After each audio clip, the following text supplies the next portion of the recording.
जय जिनेन्द्र। वर्णी जी की आत्मकथा में आपका स्वागत है। आज मैं आपको पुण्य और पाप की झांकी दिखाने वाला हूँ। जैसे अपन झांकी के दृश्यों को देख करके उनसे प्रेरणा लेते हैं, उनसे सीखते हैं, वैसे ही वर्णी जी के जीवन में भी पाप का उदय आ रहा है और कभी कभी पुण्य का उदय भी आ रहा है। उनकी जो जीवन की झांकी है, उस झांकी को देख करके हम बहुत कुछ सीख सकते हैं। मैं समझता हूँ हर व्यक्ति को अपने जीवन से कुछ ना कुछ शिकायतें होती हैं। मेरा दावा है कि अगर आप इस वीडियो को पूरा अंत तक देखते हैं और उनके जीवन को समझने का प्रयास करते हैं तो आपको अपने जीवन से जो नाना प्रकार की शिकायतें हो रही हैं वो समाप्त हो जाएंगी। ऐसा मेरे साथ क्यों हो रहा है, ऐसा होना चाहिए था, ऐसा ऐसा क्यों हुआ, ये जो इतने सारे प्रश्न हमारे चित्त में खड़े होते हैं ना, वो सारे समाप्त हो सकते हैं आज के चैप्टर को अच्छी तरीके से समझ करके। हमें विचार करना चाहिए कि हमारे को ऐसा कौन सा दुख है जो हम इतना रोना रोते हैं। क्या हमारे को अग्नि में झोंका जा रहा है? क्या हमारे को अग्नि के गर्म गर्म आभूषण पहनाए जा रहे हैं? क्या हमारे ऊपर कोई कंकड़ पत्थर बरसा रहा है? क्या हमें सूली पे चढ़ना पड़ रहा है? ऐसा कौन सा दुख है? समाधि परण में एक पंक्ति आती है, तो तुमरे जिए कौन दुख है। हमें ऐसा कौन सा दुख है जो हम इतना रोना रोते हैं? वर्णी जी के जीवन को ही देखिए और आज के चैप्टर को ही देखिए। उनके जीवन में बहुत सारी विपत्तियां आने वाली हैं और विचार करिएगा, क्या वे विपत्तियां आपके जीवन में आती हैं? क्या आपको उनकी जैसी विपत्तियों का सामना करना पड़ा है? ये विचार करने वाली बात है, ये सोचने वाली बात है। और अगर आपका उत्तर ना हो कि हमें ये विपत्तियों का सामना नहीं करना पड़ा या ऐसी किसी विपत्ति का सामना नहीं करना पड़ा, तो फिर अपने जीवन से और अपने आसपास के लोगों से शिकायतें करना बंद कर दीजिए। चलिए हम यहाँ पर आज अपने जीवन की सारी शिकायतों को खत्म करने के लिए इस चैप्टर को समझने वाले हैं, जिसका नाम है कर्म चक्र। पास में 50 रुपए मात्र रह गए। कपड़े विवर्ण हो गए। विवर्ण हो जाने का मतलब है कांतिहीन हो जाना, चमकहीन हो जाना, बिल्कुल खराब से हो जाना। शरीर में खाज हो गई, बैक्टीरियल इन्फेक्शन। एक दिन बाद ज्वर आने लगा। सहाय कोई नहीं, कोई मदद करने वाला नहीं। फैमिली के नाम पर भी माँ और पत्नी थे जो कि जिन्हें छोड़ करके वे एक जगह से दूसरी जगह भटक रहे हैं। केवल दैव ही सहाय था। बार बार आपने नोटिस किया होगा ये दैव शब्द आ रहा है। मैं आज इसको क्लियर करना चाहता हूँ। दैव शब्द का मतलब अलग अलग संदर्भों में अलग अलग अर्थ लिया जाता है। दैव का अर्थ भाग्य भी होता है, कर्म भी होता है। दैव का अर्थ होनहार भी होता है। कौन सहाय होता है? जो होना होता है वही होता है, वही सहाय होता है। दैव का एक अर्थ भवितव्य भी होता है। तो केवल दैव ही सहाय था। क्यों ऐसा वे क्यों कह रहे हैं? क्या करूं, कुछ समझ में नहीं आता था। कर्तव्य विमूढ़ हो गया। कहाँ जाऊं यह भी निश्चय नहीं कर सका। किससे अपनी व्यथा कहूं यह भी समझ में नहीं आया। माने एक तो प्रॉब्लम्स और हम प्रॉब्लम किसे बताएं, किससे अपना दुखड़ा रोएं। कहता भी तो सुनने वाला कौन था। खिन्न होकर पड़ गया। रात्रि को स्वप्न आया, दुख करने से क्या लाभ। कोई कहता है गिरनार को चले जाओ। कैसे जावें, साधन तो कुछ है नहीं। मैंने कहा, वही उत्तर मिला, नारकी जीवों की अपेक्षा तो अच्छे हो। और मैं आपसे ये कहना चाह रहा हूँ, जिन पुराणों में हम इतने इतने दुखों को सुनते हैं, पढ़ते हैं, कम से कम हमारे जीवन में वे तो नहीं होते, तो हम भी तो उनसे तो अच्छे हैं। इस संदर्भ में भी बात करें तो वर्णी जी को भी कितने दुखों का सामना करना पड़ रहा है। हमें तो नहीं करना पड़ रहा ना, तो हम उनसे तो अच्छे ही हैं ना। मनुष्य गति में भी अपने आसपास ज़रा थोड़ा नज़र घुमाइए। बहुत शिकायतें होती हैं ना, ज़रा आसपास देखिए। मुझे अपने पिता से शिकायत थी कि उन्होंने जूता नहीं दिलाया, लेकिन जब मैं बाहर जाकर देखता हूँ किसी बिना पैर के इंसान को, तो मेरी शिकायतें खत्म हो जाती हैं। क्यों? क्योंकि हम अपने से हीन व्यक्ति को देख लेते हैं तो हमारी शिकायतें खत्म हो जाती हैं। यहाँ पर भी यही है। यहाँ हम विचार करके देखें तो वर्तमान में ही कितने मनुष्य जीव ऐसे हैं जो हमसे विपरीत परिस्थितियों में जीवन जी रहे हैं। उनके जीवन में देखिए, एक बार झांक करके देखिए, विचार करके देखिए, आपको अपने जीवन से कई शिकायतें समाप्त हो जाएंगी। आगे बढ़ते हैं। प्रातः काल हुआ, श्री सिद्ध क्षेत्र की वंदना कर बैतूल नगर के लिए चल दिया।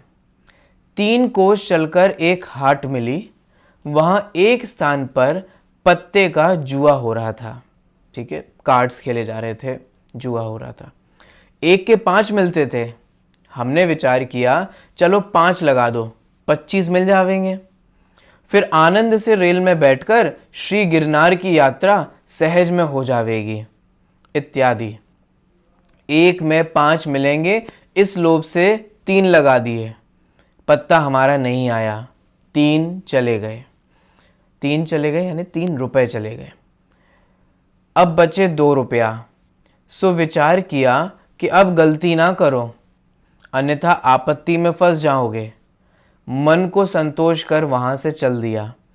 किसी तरह कष्टों को सहते हुए बैतूल पहुंचे। उन दिनों अन्न सस्ता था, 2 पैसे में जवारी का आटा मिल जाता था। उसकी रोटी खाते हुए मार्ग तय करते थे। जब बैतूल पहुंचे तब ग्राम के बाहर सड़क पर कुली लोग काम कर रहे थे। हमने विचार किया यदि हम भी इसी तरह का काम करें तो हमें भी कुछ मिल जाया करेगा। मेट से कहा, मेट का मतलब होता है जो मजदूरों का प्रधान होता है, हेड होता है, उसे मेट कहा जाता है। तो मेट से कहा, भाई हमको भी लगा लो। दयालु था, उसने हमको 1 गैंती दे दी। गैंती का मतलब होता है जिससे मिट्टी खोदा जाता है, ऐसा औजार। तो उसने हमको 1 गैंती दे दी और कहा कि मिट्टी खोदकर इन औरतों की टोकनी में भरते जाओ, 3 आने शाम को मिल जावेंगे। मैंने मिट्टी खोदना आरंभ किया और 1 टोकनी किसी तरह से भरकर उठा दी। दूसरी टोकनी नहीं भर सका। अंत में गैंतों को वहीं पटक कर रोता हुआ आगे चल दिया। मेट ने दया कर बुलाया, रोते क्यों हो, मिट्टी को ढो, 2 आना मिल जावेंगे। गरज वह भी ना बन पड़ा। तब मेट ने कहा, आपकी इच्छा सो करो। मैंने कहा, जनाब बंदगी जाता हूँ। उसने कहा, जाइए, यहाँ तो हट्टे कट्टे पुरुषों का काम है। बंदगी जाता हूँ, बंदगी के अलग अलग संदर्भों में अलग अलग अर्थ होते हैं। बंदगी का एक अर्थ होता है कि सेवक हो जाना चाहता हूँ।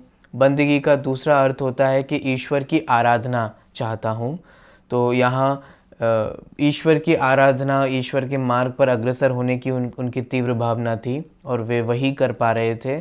तो इस प्रकार से उस मेट ने भी कहा कि आप जाइए, यहाँ आपका काम नहीं है और आप ये कार्य नहीं कर सकते। क्या करें, पैसा नहीं था उनके पास। उन्हें जो दिख रहा था, जो समझ आ रहा था, जहाँ कोई अवसर दिखाई दे रहा था, वो कर रहे थे उसको। देखिए आगे। अब बोलो ऐसे समय में कोई क्या विचार करे। देखिए, उस समय अपने भाग्य के गुणगान करता हुआ आगे बढ़ा, यानी कि अपने भाग्य का विचार कर लिया। कुछ दिन बाद ऐसे स्थान पर पहुंचा जहां पर जिनालय था। जिनालय में श्री जिनेंद्र देव के दर्शन किए। पश्चात यहां से गजपंथा के लिए प्रस्थान कर दिया और श्री गजपंथा पहुंच भी गया। मार्ग में कैसे कैसे कष्ट उठाए उनका आप इसी से अनुमान कर लो कि जो ज्वर यानी कि फीवर, बुखार 1 दिन बाद आता था, वह अब 2 दिन बाद आने लगा। इसको हमारे देश में तिजारी कहते हैं, इस बुखार के नाम को। इसमें इतनी ठंड लगती है कि 4 सोडरों से भी नहीं जाती, पर पास में एक भी नहीं थी। साथ में पकनू खाज हो गई, शरीर कृश हो गया। इतना होने पर भी प्रतिदिन 20 मील चलना और खाने को 2 पैसे का आटा। अभी यहीं खत्म नहीं होता, आगे सुनिए। वह भी जवारी का और कभी बाजरे का, और वह भी बिना दाल और शाक का। शाक माने सब्जी। केवल नमक की कंकरी शाक थी, माने नमक का जो डेला होता है, रोटी बना ली, सब्जी बनाने तक के पैसे नहीं, साधन नहीं, दाल बनाने के पैसे नहीं और साधन नहीं। सोचिए क्या करते हैं, एक रोटी बना ली और नमक के डेले को ही एज ए सब्जी यूज़ करके वे अपना भोजन कर रहे हैं। विचार कीजिए, केवल नमक की कंकरी शाख थी। घी क्या कहलाता है कौन जाने। उसको 2 मास से दर्शन भी ना हुए थे, 2 मास से दाल का भी दर्शन ना था। किसी दिन रूखी रोटी बनाकर रूखी और खाने की चेष्टा की कि तिजारी महारानी ने दर्शन देकर कहा, सो जाओ, अनधिकार चेष्टा ना करो, अभी तुम्हारे पाप कर्म का उदय है, समता से सहन करो। मैं समझता हूँ कि वे भोजन कर रहे थे, भोजन खा रहे थे और तभी उनको तीव्र ज्वर आया, कमजोरी के वश वे सो गए और फिर उनको इस प्रकार से भाव आया। अब देखिए कितनी विपत्तियां हैं। पास में पैसे नहीं हैं, खाने के लिए भोजन नहीं है, शाक नहीं है, ज्वर हो रहा है, बुखार हो रहा है, बैक्टीरियल इन्फेक्शन हो रहा है, कितनी कितनी समस्याओं का सामना करना पड़ रहा है। मैं एक बात पूछूं, ये भी क्यों कर रहे हैं, किस लिए कर रहे हैं? धर्म की प्राप्ति के लिए, धर्म की खोज के लिए, धर्म के स्वरूप को समझने के लिए। आगे बढ़ते हैं।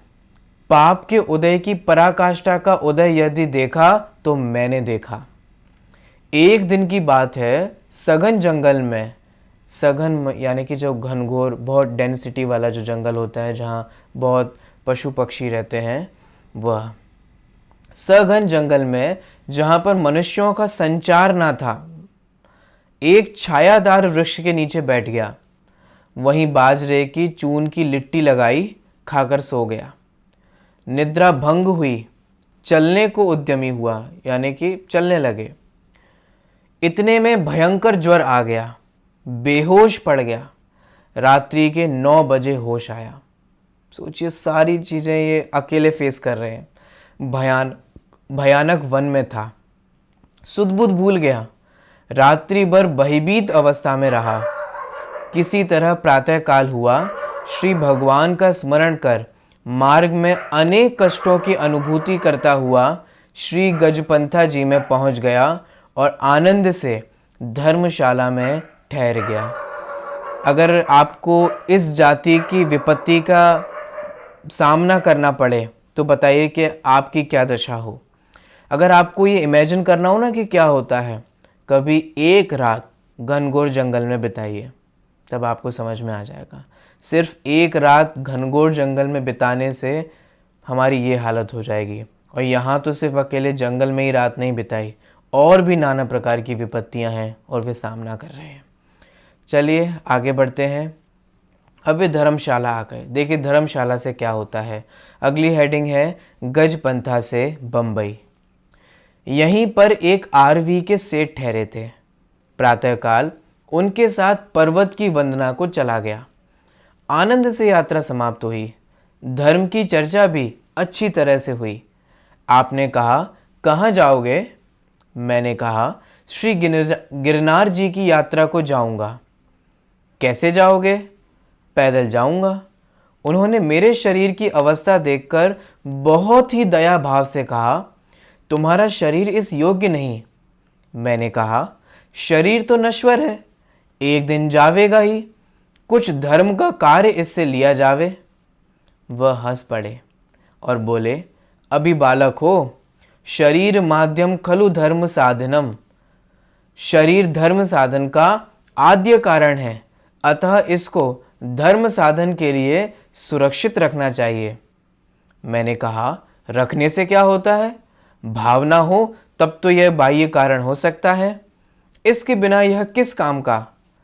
परंतु वह तो अनुभवी थे, हंस गए और बोले, अच्छा इस विषय में फिर बातचीत होगी। इस कन्वर्सेशन को सुनकर के हमारे को ये समझ में आता है कि गणेश प्रसाद जी वर्णी बहुत ही भावुक प्रकृति के थे। वे जो कुछ भी शास्त्रों के माध्यम से पढ़ते थे अथवा किसी से सुनते थे तो वो उसको तुरंत ही इम्प्लीमेंट करने लगते थे और अपने जीवन में उसको शुरू कर देते थे। जैसे कि पूर्व में षटरस त्याग का प्रकरण आया था तो उन्होंने 6 रसों का त्याग कर दिया था, बाद में उनको परेशानी भी हुई। यहाँ पर भी उन्होंने शरीर के भेद विज्ञान की जो बात है उसको जो पढ़ा, उसको तुरंत ही अपने जीवन में उन्होंने एक तरीके से इम्प्लीमेंट भी किया और फिर बाद में उस चर्चा को विराम को प्राप्त हुए। चलिए आगे बढ़ते हैं। अब तो चलें, भोजन करें। आज आपको मेरे ही डेरे में भोजन करना होगा, सेठ जी ने वर्णी जी से कहा। मैंने बाह्य से तो जैसा लोगों का व्यवहार होता है वैसा ही उनके साथ किया, पर अंतरंग से भोजन करना इष्ट था। यानी कि जो मना करने वाला जो व्यवहार होता है वैसा ही किया, लेकिन अंतरंग में भोजन करने की इच्छा थी। स्थान पर आकर उनके यहाँ आनंद से भोजन किया। 3 मास में मार्ग के खेद से खिन्न था। इसका मतलब क्या, 3 महीने से वो जो ट्रैवल कर रहे थे उससे जो परेशानी हो रही थी, तथा जब से माँ और स्त्री को छोड़ा, मड़ावरा से लेकर मार्ग में आज वैसा भोजन किया। दरिद्र को निधि मिलने में जितना हर्ष होता है उससे भी अधिक मुझे भोजन करने में हुआ, क्योंकि इतने महीने में वो कितनी विपत्तियों का सामना कर रहे हैं। आप सोचिए, सिर्फ भोजन करने मात्र से उनको इतनी संतुष्टि का अनुभव हुआ। आगे देखिए। भोजन के अनंतर वह मंदिर के भंडार में द्रव्य देने के लिए गए। सेठ जी 5 रुपए मुनीम को देकर उन्होंने जब रसीद ली तब मैं भी वहीं बैठा था। मेरे पास केवल 1 आना था और वह इसलिए बच गया था कि आज के दिन आरवी के सेठ के यहाँ भोजन किया था। मैंने विचार किया कि यदि आज अपना निज का भोजन करता तो यह 1 आना खर्च हो जाता और ऐसा मधुर भोजन भी नहीं मिलता, अतः इसे भंडार में दे देना अच्छा है। निदान मैंने वह 1 आना मुनीम को दे दिया। मैं यहाँ विराम दे करके कुछ कहना चाहता हूँ। विचार करने की बात है कि यहाँ सेठ जी ने 5 रुपए दिए, उनके पास तो काफ़ी संपत्ति है, लेकिन वर्णी जी के पास सिर्फ 1 आना था। सोचिए, सिर्फ 1 आना बचा, और उसमें भी वो क्या विचार करते हैं। हम में से कोई साधारण मनुष्य हो तो वो तो ये सोचे कोई बात नहीं, 1 आना बचा है, बचा करके रख लो, कल के काम आएगा। लेकिन उन्होंने क्या विचार किया, उन्होंने ये विचार किया कि अगर मैं आज खुद से भोजन बनाता तो मेरा वो 1 आना चला जाता है कि नहीं चला जाता। आज पुण्योदय से मुझे सेठ के यहाँ इतना अच्छा खाने को मिला और मैं 1 आना व्यय करके भी उतना अच्छा नहीं खा पाता। इसका मतलब ये जो 1 आना अब जो बच पाया है इसे मुझे धर्म में दे देना चाहिए। ये कितनी पवित्र भावना है, कितनी अच्छी भावना है। एक बात और कहना चाहता हूँ, बात इसकी नहीं है, महत्व इसका नहीं है कि किसने कितने रुपए दिए, महत्व इसका है कि किसने किस भावना से दिए। सेठ जी ने भले ही 5 रुपए दिए हों, उनको उसका फल मिलेगा, लेकिन वर्णी जी ने 1 आना नहीं दिया। यहाँ तो अभी पढ़ा है आपने कि 1 आना दिया। सुनिए सुनिए, उन्होंने 1 आना नहीं दिया, उन्होंने सर्वस्व समर्पण किया, क्योंकि उनके पास सिर्फ 1 आना ही बचा था। जब उन्होंने 1 आना दिया तो देखिए कैसे लोगों की प्रतिक्रिया। मुनीम ने लेने में संकोच किया, सेठ जी भी हंस पड़े और मैं भी संकोचवश लज्जित हो गया, क्योंकि 1 आना था मामूली सा, परंतु मैंने अंतरंग से दिया था, अतः उस 1 आना के दान में मेरा जीवन पलट दिया। सोचिए, सेठ जी कपड़ा खरीदने बंबई जा रहे थे। आरवी में उनकी दुकान थी। उन्होंने मुझसे कहा, बंबई चलो, वहाँ से गिरनार जी चले जाना। मैंने कहा, मैं तो पैदल यात्रा करूँगा। यद्यपि साधन कुछ भी ना थे, साधन के नाम पर 1 पैसा भी पास ना था, फिर भी अपनी दरिद्र अवस्था वचनों द्वारा सेठ के सामने व्यक्त ना होने दी। मन में याचना का भाव नहीं आया कि सेठ जी के सामने मांग लिया जाए। सेठ जी को मेरे ऊपर अंतरंग से प्रेम हो गया। प्रेम के साथ ही मेरे प्रति दया की भावना भी हो गई। बोले, तुम आग्रह मत करो, हमारे साथ बंबई चलो, हम आपके हितैषी हैं। उनके आग्रह करने पर मैंने भी उन्हीं के साथ बंबई के लिए प्रस्थान कर दिया। नासिक होता हुआ रात्रि के 9 बजे बंबई के स्टेशन पर पहुंचा। रोशनी आदि की प्रचुरता यानी कि बहुत अधिक, ऐसा उसे देख करके आश्चर्य में पड़ गया, शॉक्ड हो गए। यह चिंता हुई कि पास में तो पैसा नहीं, क्या करूंगा। नाना विकल्पों के जाल में पड़ गया, कुछ भी निश्चित ना कर सका। सेठ जी के साथ घोड़ा गाड़ी में बैठकर जहां सेठ साहब ठहरे उसी मकान में ठहर गया। मकान क्या था? स्वर्ग का एक खंड था। देखकर आनंद के बदले खेद सागर में डूब गया। रुकिए रुकिए, एक बात समझाना चाहता हूं। वे कहाँ रुके हैं अभी? बहुत अच्छे घर में, जिसे वे स्वर्ग का खंड कह रहे हैं, माने बहुत संपत्ति थी, बहुत बढ़िया था। तो ये तो पुण्य के उदय से प्राप्त होता है। विचार करने वाली बात है कि यद्यपि यहाँ पुण्य का उदय था और उनको इतनी अनुकूलताएं प्राप्त हुई, साता वेदनी का उदय था, अनुकूलताएं अनुकूलताएं, लेकिन मन में वे क्या हो रहे हैं? दुखी हो रहे हैं, खेद खिन्न हो रहे हैं। क्या समझ में आता है? इससे ये समझ में आता है कि पुण्य का उदय हमारे को सुखी नहीं कर सकता। और जब पाप का उदय चल रहा था, भोजन नहीं मिल रहा था, शरीर में व्याधा हो रही थी, बुखार आदि हो रहा था, तब भी वे समता भाव से सुखी थे। इसका मतलब पुण्य और पाप का उदय मुझे सुखी और दुखी नहीं कर सकता। ये वर्णी जी के जीवन से हमने ये सीख ली। देखिए, अगर पुण्य का उदय किसी को सुखी कर सकता तो यहाँ पर वे इतने अच्छे मकान में ठहरकर सुखी होने चाहिए थे। देखकर आनंद के बदले खेद सागर में डूब गया। खेद सागर यानी कि दुख में। क्या करूं, कुछ भी निश्चय ना कर सका। रात्रि भर नींद नहीं आई। प्रातः शौच आदि क्रिया से निवृत्त होकर बैठा था कि सेठ जी ने कहा, चलो मंदिर चलें और आपका जो भी सामान हो वह भी लेते चले। वही मंदिर के नीचे धर्मशाला में ठहर जाना। मैंने कहा, अच्छा। सामान लेकर मंदिर गया। नीचे धर्मशाला में सामान रखकर ऊपर दर्शन करने लगा। लज्जा के साथ दर्शन किए, मैंने उनको शर्म आ रही थी क्योंकि शरीर क्षीण था, यानी शरीर बहुत दुबला पतला हो गया था। वस्त्र मलिन थे, मैंने कपड़े गंदे थे। चेहरा बीमारी के कारण विकृत था। शीघ्र दर्शन कर एक पुस्तक उठा ली और धर्मशाला में स्वाध्याय करने लगा। सेठ जी 8 आने देकर चले गए। मैं किम कर्तव्य विमूढ़ की तरह स्वाध्याय करने लगा। इतने में ही एक बाबा गुरु दयाल सिंह, जो खुर्जा के रहने वाले थे, मेरे पास आए और पूछने लगे, कहाँ से आए हो और बंबई आकर क्या करोगे? मुझसे कुछ कहा नहीं गया, मैंने वो कुछ कह नहीं पाए। प्रत्युत गदगद हो गया। प्रत्युत अर्थात लेकिन, बट। श्रीयुत बाबा गुरु दयाल सिंह जी ने कहा, हम आधा घंटा बाद आवेंगे, तुम यहीं मिलना। मैं शांतिपूर्वक स्वाध्याय करने लगा। उनकी अमृतमयी वाणी से इतनी तृप्ति हुई कि सब दुख भूल गया। सुनिए, कई बार लोगों के अच्छा बोल देने से ही हमारे सारे दुख मिट जाते हैं। इसीलिए हमें ट्राई करना चाहिए कि एक दूसरे से अच्छा बोलें।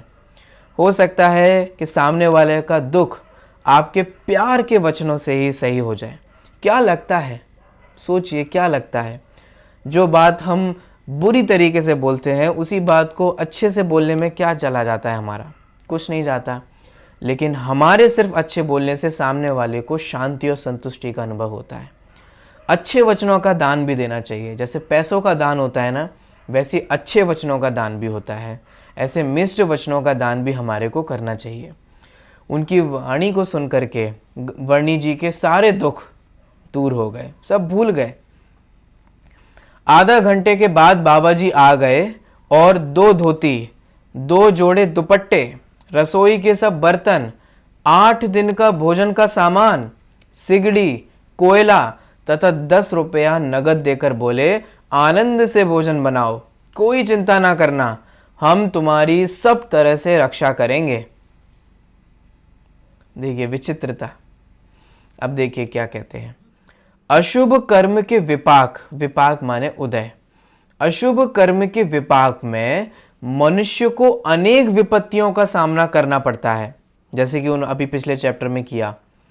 और जब शुभ कर्म का विपाक आता है तब अनायास जीवों को सुख सामग्री का लाभ हो जाता है। पुण्य का उदय हो तो बिना मांगे मिलता है। बोलो, उन्होंने अभी किसी से मांगा नहीं, मांगा फिर भी प्राप्त हो रहा है। और जब पाप का उदय हो तो बहुत परेशानी में भी हो तो भी सामने वाला किसको अपनी परेशानी बताएं, ऐसा कोई नहीं मिलता। ये सब किसका खेल है? ये सब किसकी झांकी है? ये क्या बताता है? यह पुण्य पाप को ही बताता है। देखिए, इससे क्या समझ में आता है? देखिए, कोई ना करता है न हरता है। देखो, हम खुर्जा के निवासी हैं, यो बाबा बोल रहे हैं, आजीविका के निमित्त से बंबई में रहते हैं, दलाली करते हैं। तुम्हें मंदिर में देख स्वयमेव हमारा यह परिणाम हो गए कि इस जीव की रक्षा करनी चाहिए। बोलो क्यों हो गए? क्योंकि उनके पुण्य का उदय था, और जब पाप का उदय था तो कोई सहाय नहीं था। इसका मतलब क्या है? इसका मतलब यह है कि पुण्य और पाप के उदय में फ्लक्चुएशन होता रहता है। कभी पुण्य का उदय होता है तो लोग सहायता करने वाले मिल जाते हैं, पाप का उदय होता है तो कोई सहाय नहीं होता। इसीलिए अपने कर्म के उदय पर विश्वास करना चाहिए, दूसरे का दोष नहीं देखना चाहिए। आप ना तो हमारे संबंधी हैं, बाबा वर्णी जी से कह रहे हैं, आप ना तो हमारे संबंधी हैं और ना हम तुमको जानते ही हैं, तुम्हारे आचार आदि से भी अनभिज्ञ नहीं हैं, फिर भी हमारे परिणामों में तुम्हारी रक्षा के भाव हो गए। इससे अब तुम्हें सब तरह की चिंता छोड़ देनी चाहिए तथा ऊपर भी जिनेंद्र देव के प्रतिदिन दर्शन आदि कर स्वाध्याय में उपयोग लगाना चाहिए। तुम्हारी जो आवश्यकता होगी हम उसकी पूर्ति करेंगे, इत्यादि वाक्यों द्वारा मुझे संतोष करा के चले गए। अब ये विचार करने वाली बात होगी जो हम आगे के भागों में देखेंगे कि क्या अब वो इस पुण्य की अनुकूलता में अपने धर्म की जो खोज है उसे भूल जाएंगे? क्या वो यहीं पर संतुष्टि का अनुभव करने लगेंगे? क्या उनके जीवन में मिथ्या संतोष जगह ले लेगा? ये हम जानेंगे आगे के भागों में। वे विद्याभ्यास करेंगे कि नहीं करेंगे, धर्म को सीखने के लिए आगे बढ़ेंगे कि नहीं बढ़ेंगे, उनकी यात्रा कैसे आगे बढ़ेगी, कैसे वे धर्म को समझेंगे, ये सब आगे आने वाले भागों में हम सीखेंगे। आज के इन भागों से आपने क्या सीखा ये कमेंट करके अवश्य बताइएगा।